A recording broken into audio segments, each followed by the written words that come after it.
it was far out. Oh, I can't believe you really dug up some stuff on me, man. That's crazy. Welcome to What's Under the Bed. In this episode, I'm talking with Hannah FIERMAN. Please hit that like button and be sure to subscribe. If you have any suggestions on who I should interview next, please leave a comment. Now, enjoy my conversation with Hannah FIERMAN. So hello. Hey. It's great to sit down with you.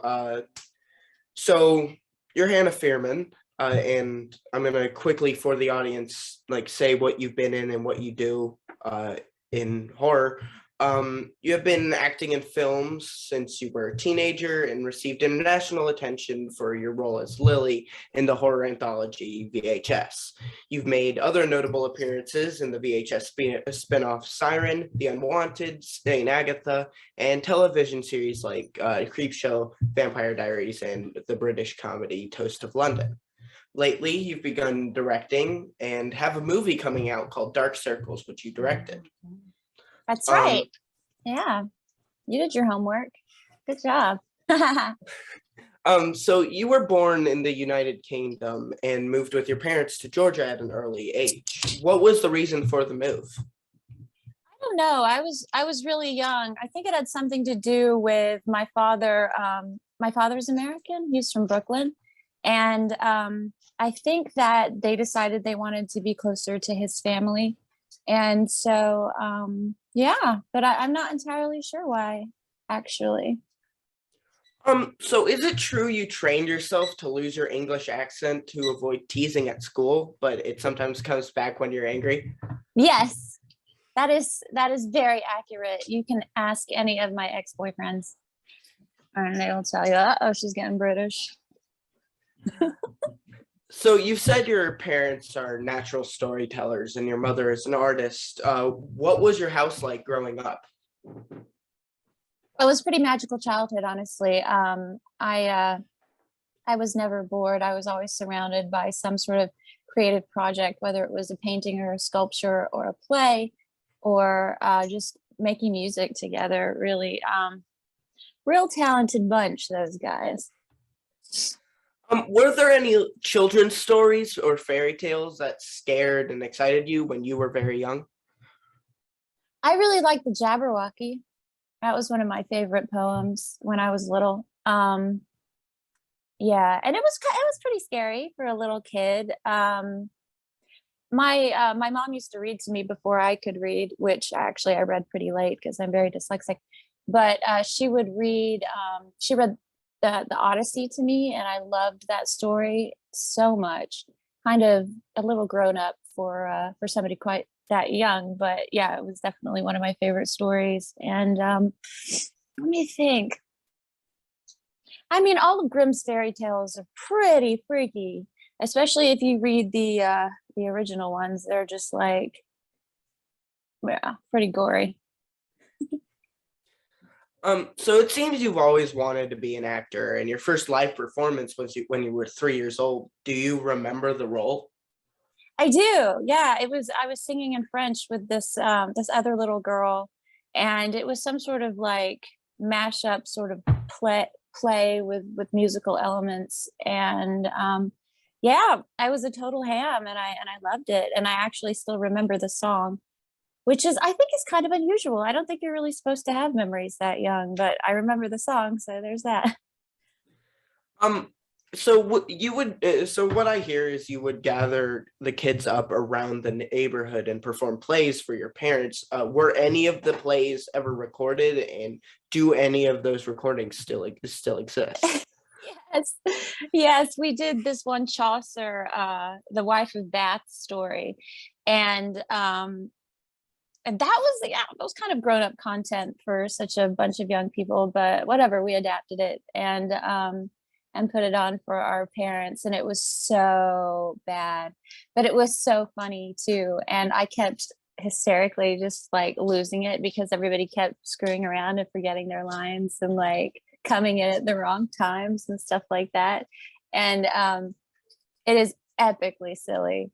Yeah, I've got to dig that up. I mean, I'm not going to let anybody see it, but just just for my own amusement.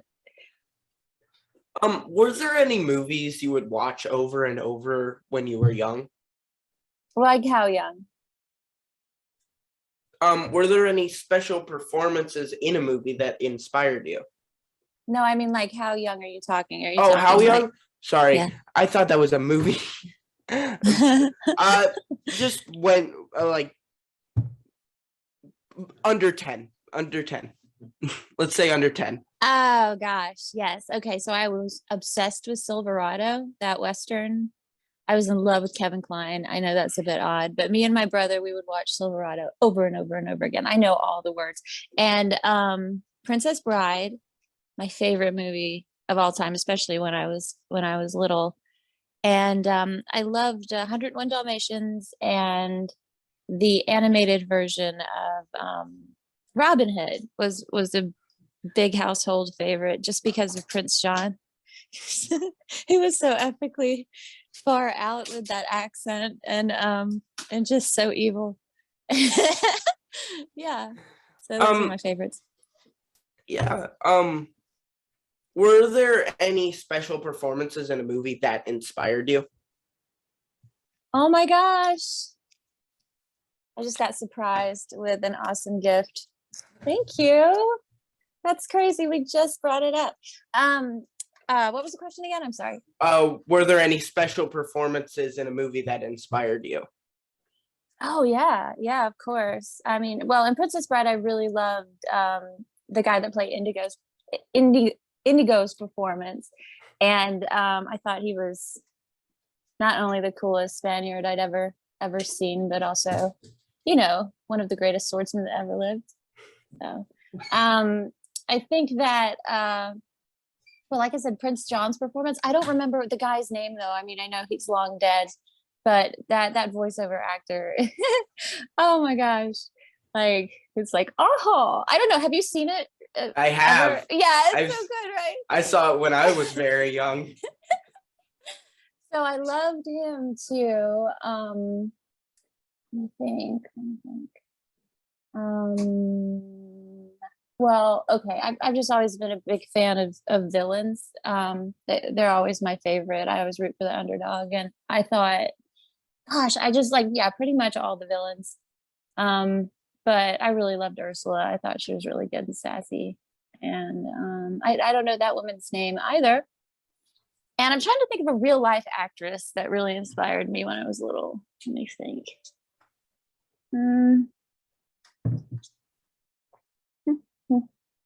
I thought that Robin Wright was a little one note in The Princess Bride. Honestly, otherwise I would totally pick her. But I thought that Buttercup was kind of weak. I didn't really like her.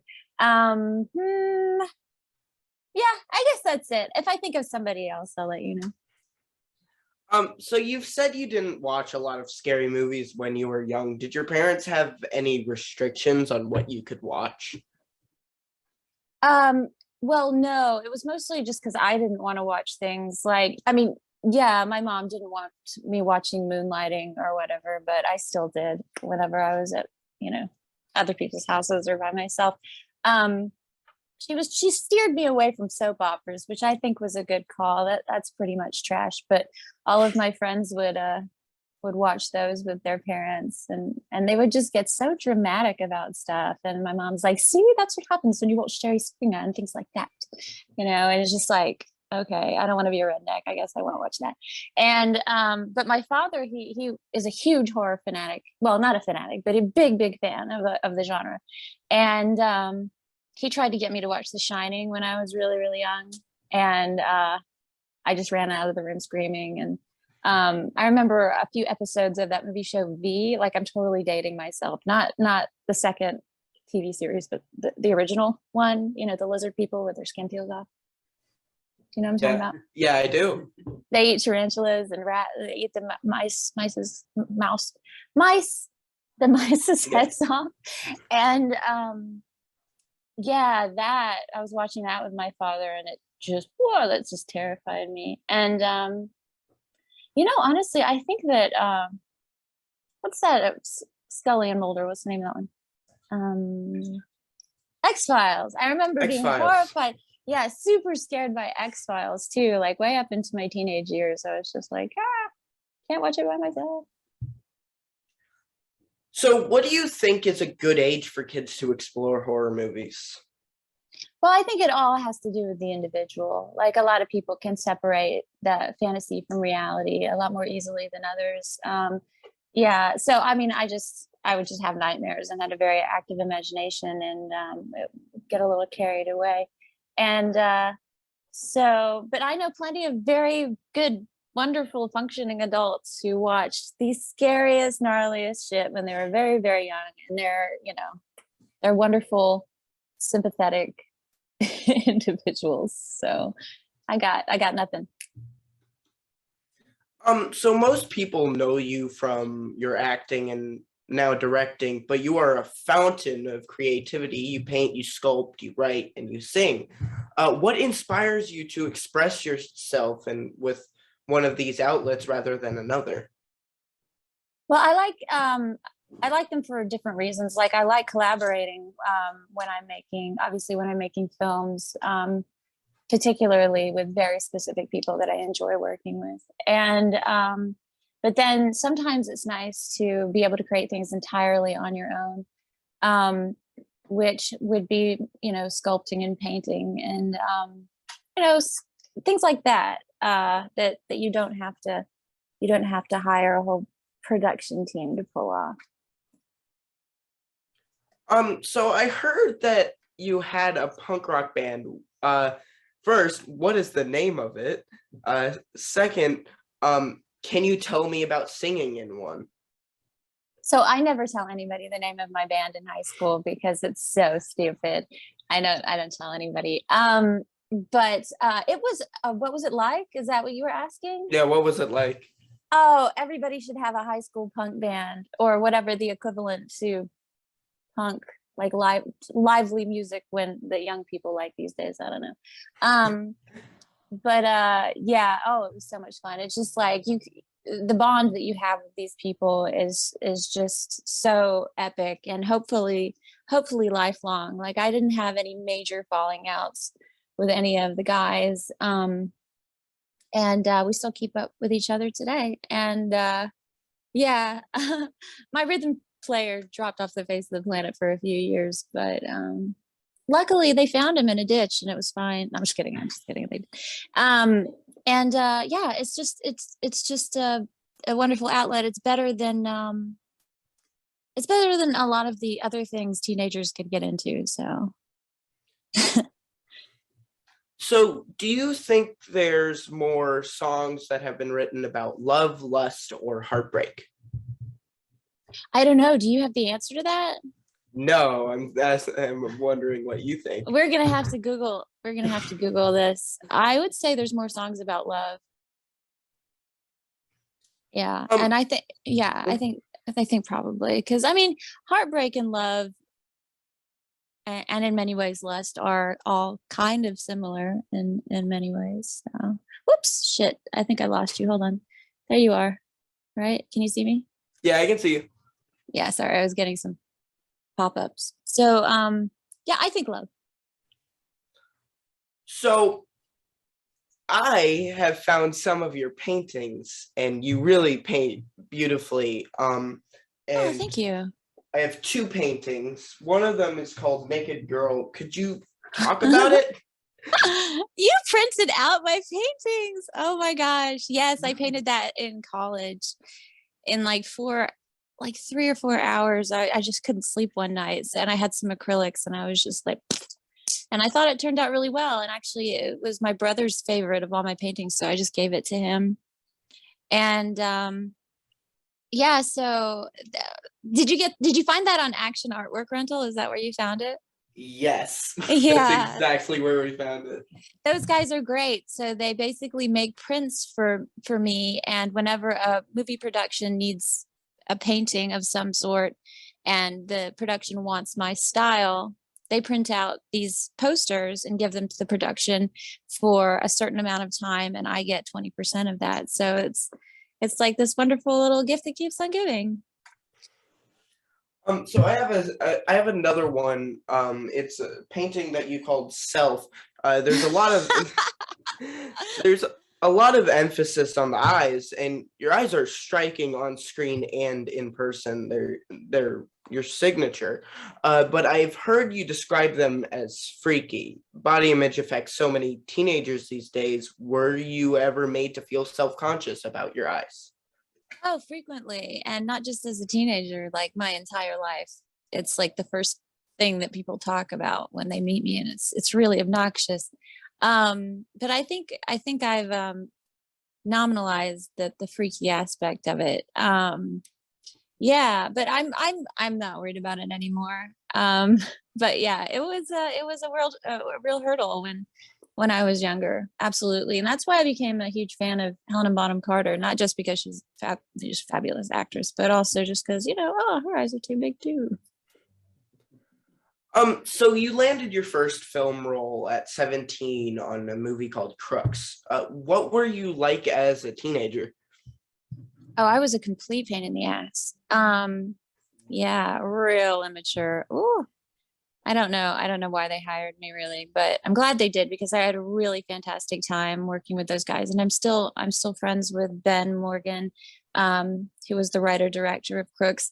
And I don't think Crooks ever came out. I at least I never saw it, but oh man, it was fun.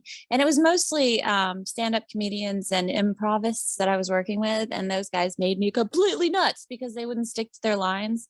And I was one of the only like regular actors there, that wasn't just putting on a show, like, and there's like no continuity whatsoever. And it's just like, would you shut up? But man, it was super fun. Yeah. So how much of your high school experience do you think informs who you are today? Well, for me, I think very little. I don't know. I've always known who I was and what I wanted to do when I grew up. But I think that, I guess there's a lot of influence in that time. Like it definitely influenced my fondness for certain types of music. And even though I think the 70s probably had the best music, I still like the 90s better because it was my teenage years. It was when music spoke to me the most. Um, so I guess maybe in more ways than I actually realize. That's a good question. Um, how long was it after your first acting role before you moved to New York, and how long were you there? Oh, when did I move there? I moved in 2007. And I think it might have been 2000. No, it was 2007. And I had already done many, many, many movies before then. And I'm not going to tell you because that'll just age me. So I'm just not going to tell you. You've given many interviews about your role in the anthology film VHS. I will only touch on it briefly, but in your segment called Amateur Night, you play a beautiful and dangerous succubus named Lily. Your choice to play her as the sympathetic monster puts your performance in company with the other sympathetic monsters like Frankenstein, the Wolfman, and Phantom of the Opera. Was that choice on the page, or did it come from the development of your character? Oh, it was both. She actually really wasn't written that sympathetically. That was more of performance. That was more of my part with the performance. Um, and thank you for that. I think that character is just as great as those characters as well. And it's so bizarre because like I just did another podcast and they brought up Phantom of the Opera too, and I'm just like, it never even occurred to me that that was horror, but it totally is. Um, yeah. Wait, did I answer your question? I don't know what it was anymore. I forgot. Yes, you have. Okay, Yes, good. you have. You have. Um, and now that 10 years has passed, in what ways has your role in VHS been a blessing or a curse? Oh, it's definitely not been a curse, except for, if you call people coming up to you and saying, I like you all the time, a curse. No, it's certainly helped my career and specifically within the genre and expanded people's ideas of what I can do as an actor. And, I think they realize that, I think more people realize that I'm willing to be pretty damn far out with my character choices. So I think it's only helped. I think it basically put me on the map. So what was it like to get a shout out from Joe Rogan? I had never seen his show before or heard it until people kept texting me and being like, "Hey, they're talking about you on Joe Rogan." And I'm like, "Who?" But then I watched it a few times and I was just like, "Oh, this guy is a huge personality." And then I actually watched his stand up, and it was funny. It was funny. I'm not a follower. I'm not a fan. I think he's a little bit masculine for me. Like I'm not his demographic, but it's very flattering, when somebody appreciates your work and speaks about it on their platform, especially one as popular as his. So can you tell us about the first time you were recognized on the street? Yeah. I was in a New York City subway, and this girl came up to me, and she had seen me in a short film called nope, I take that back. It was before that. Anyway, she recognized me from a short film that she saw at a festival called Death and Beauty, and that was random because like very few people saw that movie, and it's good though.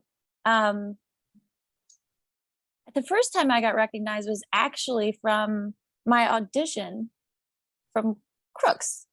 And it was a girl in my freshman year of college came up to me. She was like, "You're who they cast in Crooks." And I was just like, "How the hell do you know that? That movie hasn't even come out. We haven't even shot it all. Like, how do you know that?" And I don't know. I don't know how she knew it. I don't remember, but that was pretty neat. We turned out to be friends. She's still an actor and a very good one. And yeah, I think that was the first time, if that counts. So your character Honeysuckle in the British comedy series Toast of London is hilarious. I'm not certain it is a gluten allergy, is the funniest lines I've ever heard in a while. Your roots are English, and I heard you love English comedies. What films would you recommend if someone were to want to explore British comedy? Oh, well, obviously Monty Python, 100%, all of them. And let me think. Well, Doctor Who, that's a good one. And of course, Toast of London. I mean, Matt Berry, anything Matt Berry does, he's brilliant. The It Crowd. I mean, yeah, the IT Crowd. What else? Let me think. Specifically feature films, though. Could be anything. Doesn't matter. Oh, there's so many good ones. Yeah. I like everything Tim Roth does. I haven't seen him in a while. Yeah, I don't know. I guess that's it. Definitely Monty Python. So you made your directorial debut in a segment you wrote in the anthology Dead by Midnight. You made your feature directorial debut in the film Dark Circles. Do you know when these movies will be released? Yes. Dead by Midnight, Y2 Kill, my segment Hell Evangelist, that will be out in May. And I don't know exactly where you can find it, but I do know that it's going to be sold in Walmarts. I don't know where else though. They didn't give me very much information. And Dark Circles, we've only just now started to go through the footage, so it'll probably be another year and a half before anybody can see that on any platform. How is your process different? How is your process different in preparing to direct versus preparing for a role? Well, with acting, all you have to do is look after yourself and make sure you do your one job, versus directing, you're sort of looking after everything.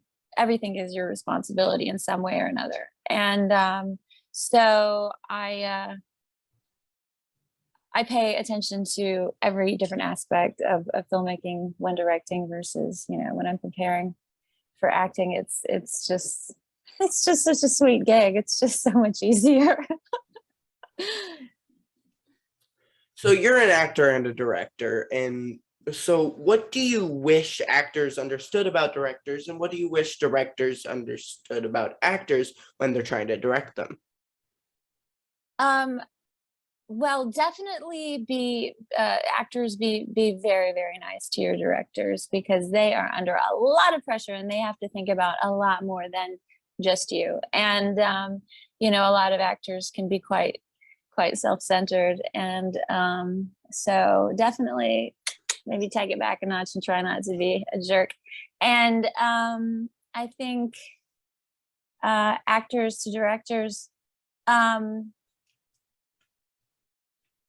okay, I guess just like,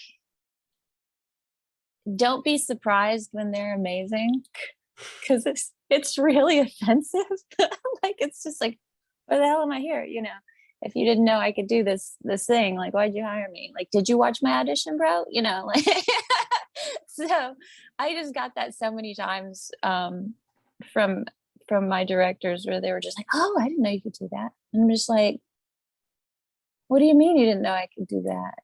And then I found myself saying that exact, or almost saying that exact thing, the first time I was directing. I was just like, oh, I didn't know you were going to do that. It's so amazing, you know. But I meant it in the best way, but it just, sometimes it comes out wrong. So maybe figure out a better way to phrase it. How important is the relationship between director and DP, and what's your process when selecting a director of photography? Well, a lot of that has to do with the producers that you hire. It's not always entirely your call. Luckily, I've worked with the two DPs that I've worked with, I absolutely adore. And you really just have to understand and have a language between the two of you about the style. You have to be able, at a moment's notice, to be like, this is the thing that we talked about. This is the, I don't know, the you know, the lens baby with the, but it's not the dream sequence, it's the trance sequence, you know what I mean, you know. And then they know exactly how you want them to light it, and or, you know, their gaffer to light it. But it's an extremely important relationship, and if you don't get along, I don't think that you will have a feature film. So you wrote and performed a brilliantly spoken word piece called "The Stages of Grieving in Quarantine" for right. Wow, you did your homework, bro. That's incredible. Okay, you listened to that, did you? Wow. I Okay. did. For it was for Right Club Atlanta at a time when you experienced some tragedy. I'm sorry for your losses. How Thank you. did that project come about, and is there catharsis in that sort of writing? Oh, absolutely. Yeah, that was something. So Right Club, I don't know if you're familiar, but at, all over the United States, there's these groups called Right Club, and it's sort of like Fight Club, but it's with writers, and usually it's live on stage, where three sets of writers are given opposing topics and given 10 days to write 7 minutes on your topic. And it can be whatever you want it to be. And my word was inside. So I had 10 days to write a 7 minute piece based around the word inside. And inside had a lot to do for me with, like, the observation of the self while grieving, being inside. It was right at the, well, about, I guess we're about a month into COVID. So I was stuck inside a lot. There was a lot of things to draw from with that particular topic and specific time of my life. And so the reverse, the other guy, I believe his was outside.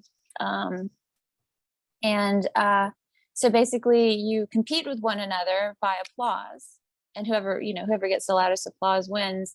And then whatever money they've made that evening, they donate to your charity of choice. So that's what Right Club is. And so that was, but it was COVID, so we couldn't meet in person, so we did it online, and that was the first time they did it online. And honestly, I don't think they did it since. So most of the time they're not, I don't think they're even recorded. But yeah, that was a very emotional piece for me. And it was also just really intimidating because the people that perform at Write Club are professional writers and I'm not. And they're also just like hyper intellectuals and a little bit snobby, some of them, and not all of them. And so I was just like really intimidated, but I had always wanted to do one. And so yeah, I was grateful to have that opportunity, and I'm glad you watched it. Thank you for checking it out. So teenagers today are dealing with bullies, COVID isolation, and active shooter drills. Do you believe horror movies can provide catharsis for them? Well, I sincerely hope so. I hope it doesn't inspire anybody. It's an interesting thing that you bring that up, because I was just having an argument with my friend yesterday about this. And so I turned down a role that was a terrorist role. She was a demon, but she did terrorist acts. And so I was reading this feature, and there were just too many horrible good ideas in there of how to murder people in public situations and things like that, you know. So I think that there's there's a fine line of what you should be willing to do artistically. I don't know, it's an interesting topic. And yeah, I don't think art should be limited. You know, I don't think horror films should be limited. I think people should have freedom of speech and be able to create what they want. But there's also a responsibility not to have a hand in it as well. You don't want to inspire anyone, like, or give somebody a really good, awful idea. So there's that. Like Scream, like there was like a copycat murder in real life after Scream came out. And I couldn't help but wonder how awful that must have made the filmmakers feel when they found that out, that somebody actually had been murdered because of inspiration of the art that they'd created. I think I would just quit acting altogether if that was the case. So it's just, yeah. But in many ways, you know, if somebody can watch a movie or read a script or read a book about something that they've went through, and they see that people can come out the other end all right, then that, yeah, I could see that being very good for somebody's psyche. So boredom was a large part of the COVID lockdown. You passed the time in some unusual ways, like dressing up bottles of condiments into fierce warriors and trying to discover which plants smell like Dr. Pepper. What was the craziest thing you did to combat boredom during lockdown? I made okay, I don't know if you've seen South Park, the member berries. They're like, member? Hey, I'm too. Anyway, I was obsessed with member berries, and I made, so I had these little tea strainers that were like circles, and they hold the tea in like this, and you do know this type of tea strainers? Have you seen them? I do know. Yeah, I've seen them before. They look like little puppets. Anyway, I made member berry puppets out of these tea strainers, and I would do little puppet shows like entirely by myself. Like I was so bored, and I thought this was the most hilarious thing. Oh my gosh, I was losing my mind. I actually sent it to some of my more eccentric puppeteer friends, and they're like, Hannah, you've lost your mind. You're gone. But that was fun. I still have it. I even made a dingleberry puppet. Yeah, it was far out. Oh, I can't believe you really dug up some stuff on me, man. That's crazy. Do you have a special recipe for spicy boiled peanuts? I do. I use Szechuan red peppers. Ah, I see. Yeah.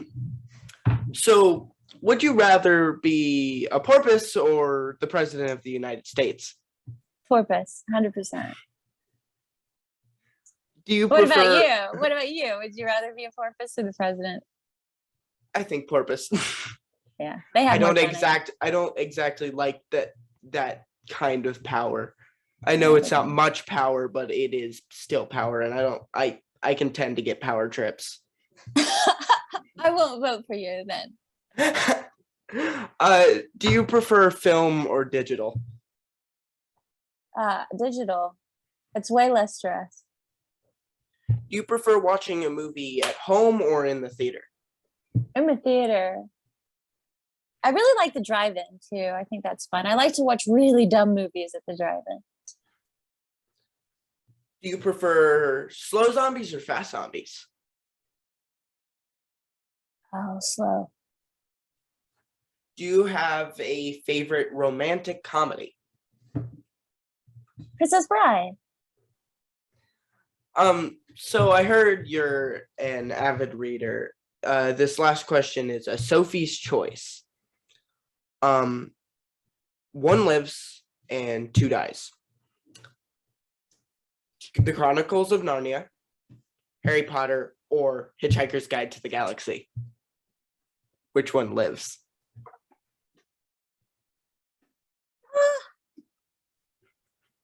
Oh, bro, this is brutal. Oh.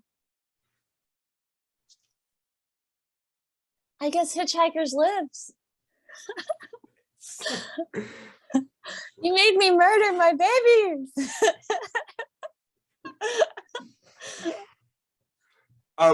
So thank you for sitting down with me. Is there anything you want to say before we finish? And what do you have coming up, and where can the audience find you? I can be found on Facebook, Instagram, and sometimes I tweet. And I have a website, hannahfierma.com, and I try to keep that updated. I've got a movie called Terror Trips. It's about to come out. It's a big horror movie that is specifically for horror fans. So I think horror fans are really going to like that movie. And let me think, what else do I have coming out? Well, eventually Dark Circles will come out, which is the feature that I just got through directing. And like I said, in May, Dead by Midnight 2 Y2 Kill is going to be out. And my segment is the first segment called Hell Evangelist, and I hope you enjoy that. And I don't know. I can't remember what else. I can't think right now. But yeah. Thank you so much for having me on your podcast. And I mean, you got the Dark Circles poster. Did I sign that for you? No, we found it. Oh, you guys are so amazing. Like, I don't even have one of those. Oh, I'm so impressed with your research. Well, anyway, thanks for having me. And yeah, it's lovely to see you guys again. Well, you again. Thank you for being here. I was really excited to interview you. It was fun. Yeah, cool. I'm looking forward to seeing more of your interviews.